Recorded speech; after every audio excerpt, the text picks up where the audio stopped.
Hi, my name is Kylie Skidmore, and this is my informational speech for my oral communications course. The topic I will be discussing today is the long-forgotten and yet incredibly memorable pilot of The Muppets, Sex and Violence. I feel very qualified to talk about The Muppets because I have been a Muppets fan since I was 7 years old, and the man who taught me everything he knows about The Muppets was an original Muppets fan back in the 80s. So I know all the insider information and all of the kind of low-down details of the Muppets. So to begin, the episode itself follows Sam Eagle and Floyd Peppers as they try to navigate their way through an 11-act variety show, all while trying to set up and execute a pageant. Sam, ever the patriot, is unsure why the pageant has to be themed after the 7 deadly sins and not something more American, like taxes and colonialism. And Floyd is just kind of there. He kind of plays the part of the airhead stoner who just wants Sam to lighten up, man. Which is very out of character for Floyd, but we'll get to that in a minute. The way the show is set up in this episode is very similar to how it would set up later. We are first introduced to the main characters in this sort of backstage area, and we are told what they're going to be doing throughout the episode. We go through a few comedy sketches, we go through a few musical numbers, and then finally the overarching plot gets resolved in the final act.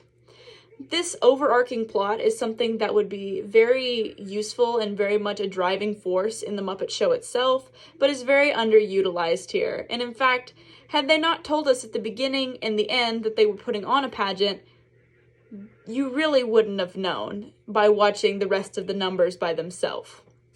They just kind of vaguely mention it. Now, some of the acts, though, will become recurring acts in the later show. The ones that will become recurring are the Great Gonzo, Swedish Chef segment, and the Ballroom Chat segment, which is personally one of my favorites. Now on to the characters. The characters are certainly not a far cry in appearance, but a far cry in personality. Sam is the same. He's a patriot. I mean, he's Sam the Eagle, America. That's kind of his only thing.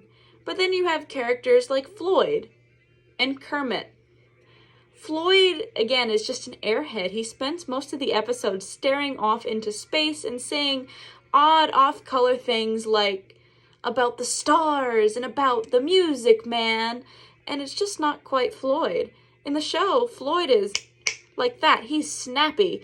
He always has a quick response to somebody, and his lines are often the funniest in the show because of how well constructed they are.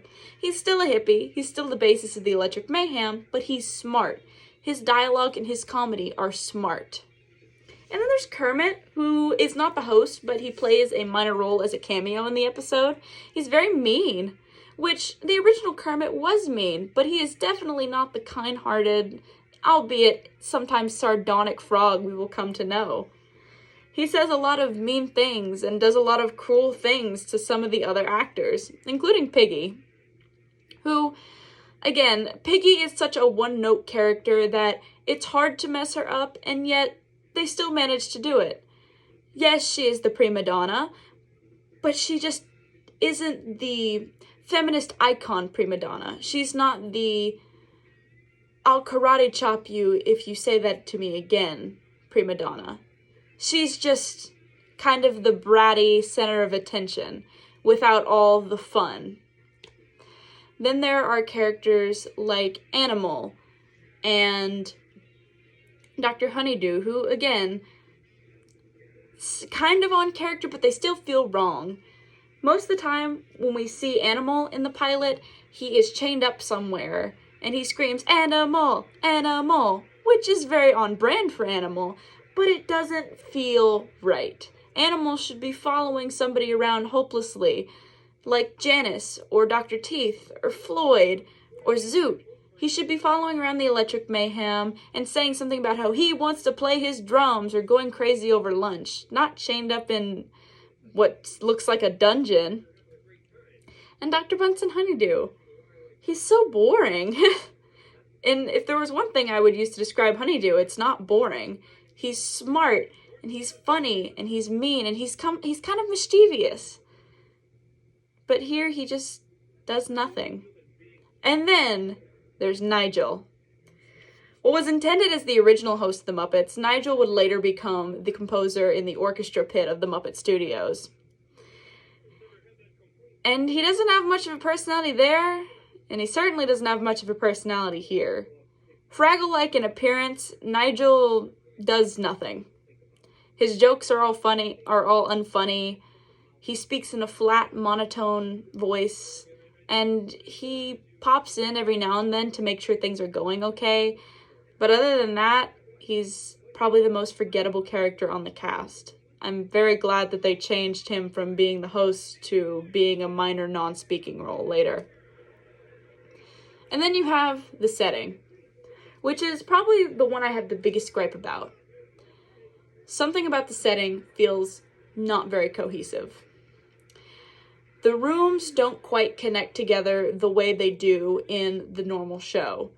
I mean, in the Muppets, everything just flows together. The backstage, the actual stage, the cafeteria, the dressing rooms, Statler and Waldorf's booth, the theater. It all connects together and it makes a cohesive universe. Everything feels like it belongs together. Whereas here in the pilot, things don't quite fit together. From the backstage area looking more like a boardroom at some corporate office, and to Statler and Waldorf being in a room and not a theater box, everything just feels off. And I don't know if it's just because the characters themselves are so off, or if it is just something about the lighting, the coloring, the design of the rooms that doesn't quite mesh so well together. Or maybe a little bit of both. I'm going to run with that as my theory because the characters being so off color and the settings being so off color, I suppose does lend itself to a bit of uncohesiveness. But that's all I really have to say on the matter. I hope that this was very informative to you. And in conclusion, while the pilot is messed up and weird and not quite what the Muppet fans expect, I still think it's a good watch.